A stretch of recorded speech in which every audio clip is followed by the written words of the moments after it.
G20 meeting কাশ্মীরে করানোর খবরটা পাকিস্তান হজম করতে পারেনি, তার মধ্যে আবার ভারত চীনকে একটা অনেক বড় ধাক্কা দিয়েছে। ভারত সরকার G20 মিটিং নিয়ে একটা ভীষণই বোল্ড ডিসিশন নিয়েছে, যা পরিষ্কার ভাবে দেখিয়ে দেয় ভারত তার ফরেন পলিসি কতটা অ্যাগ্রেসিভ ভাবে চালাচ্ছে।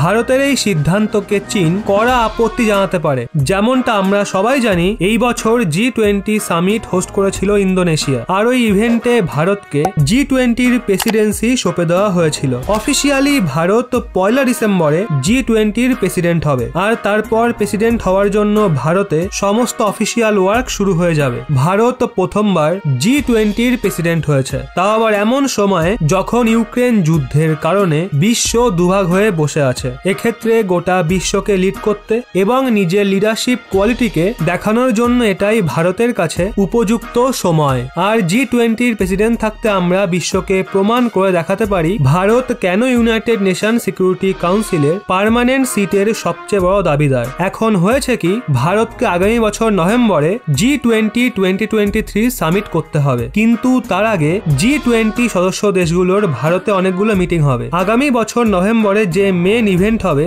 সেটাকে অ্যাটেন্ড করার জন্য G20 গ্রুপের যত দেশ রয়েছে সেই সমস্ত দেশগুলোর প্রেসিডেন্ট বা প্রাইম মিনিস্টার নিজের নিজের ডেলিগেশনের সঙ্গে ভারতে আসবেন। ওর যে মেন সামিট হবে সেটা সম্ভবত রাজধানী নিউ দিল্লি বা দেশের আর্থিক রাজধানী মুম্বাইয়ে হতে পারে, কিন্তু মাঝে এই যে 1 বছর থাকবে ভারতে হবে। এই সমস্ত মিটিং ভারতকে হোস্ট করতে হবে। এতে G20 সদস্য দেশগুলোর ফরেন মিনিস্টার থেকে নিয়ে ফাইন্যান্স মিনিস্টার, ডিফেন্স মিনিস্টার এবং আরো অনেক রিপ্রেজেন্টেটিভরা আসবেন। এখানে বেশিরভাগ মিটিং হবে মিনিস্ট্রি লেভেলের, যেখানে G20 সদস্য দেশগুলোর মিনিস্টার ও সেক্রেটারি লেভেলের ইন্টার গভর্নমেন্টাল অফিসিয়ালস অংশ নেবেন। ভারত এই নিয়ে সিদ্ধান্ত নিয়েছে এই যে 200-র বেশি ইন্টার গভর্নমেন্টাল মিটিং ভারত করাবে, এই সমস্ত মিটিং কেবল রাজধানী নিউ দিল্লিতে সীমিত থাকবে না, বরং গোটা ভারতের মোট 55টা লোকেশনে ভেন্যু সেট করা হবে। আর তারপর G20 দেশগুলোর মিনিস্টার ও গভর্নমেন্ট অফিসিয়ালস ওখানে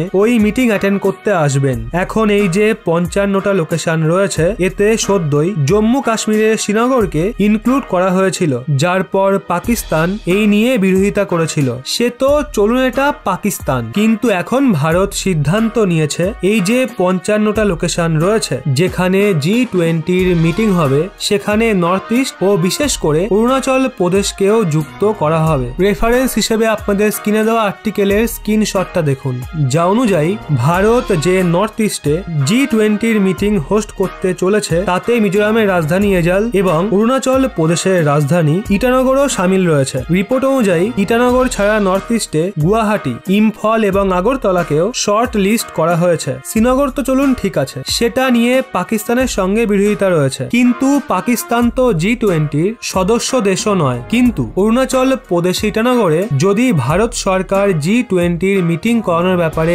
ভাবেও, তো সেটা পরিষ্কার ভাবে চীনকে মেসেজ দেওয়ার জন্য। আর এটা দলাই লামাকে স্মরণ দেওয়ার পর ভারতের এখনো পর্যন্ত সবচেয়ে বড় বোল্ড মুভ হবে। চীন অরুণাচল প্রদেশকে সাউথ তিব্বতের অংশ বলে আর নিজের ম্যাপে ইনক্লুডও করে। এর জন্য এটা দেখা ইন্টারেস্টিং হবে ভারত সরকার কি সত্যি অরুণাচল প্রদেশে G20 ইন্টার গভর্নমেন্টাল মিটিং করায় নাকি না, আর যদি করায়ও তাহলে চীন কি সেটা বয়কট করবে নাকি না, এখনো কনফার্মেশন তো আসেনি। কিন্তু অরুণাচল প্রদেশের রাজধানী ইটানগরের নাম সবার ওপরে রয়েছে। তবে আপনাদের কি মনে হয়, ভারতকে কি অরুণাচল প্রদেশে G20 মিটিং অবশ্যই করানো উচিত? কমেন্টের মাধ্যমে আপনার মূল্যবান বক্তব্য অবশ্যই জানান।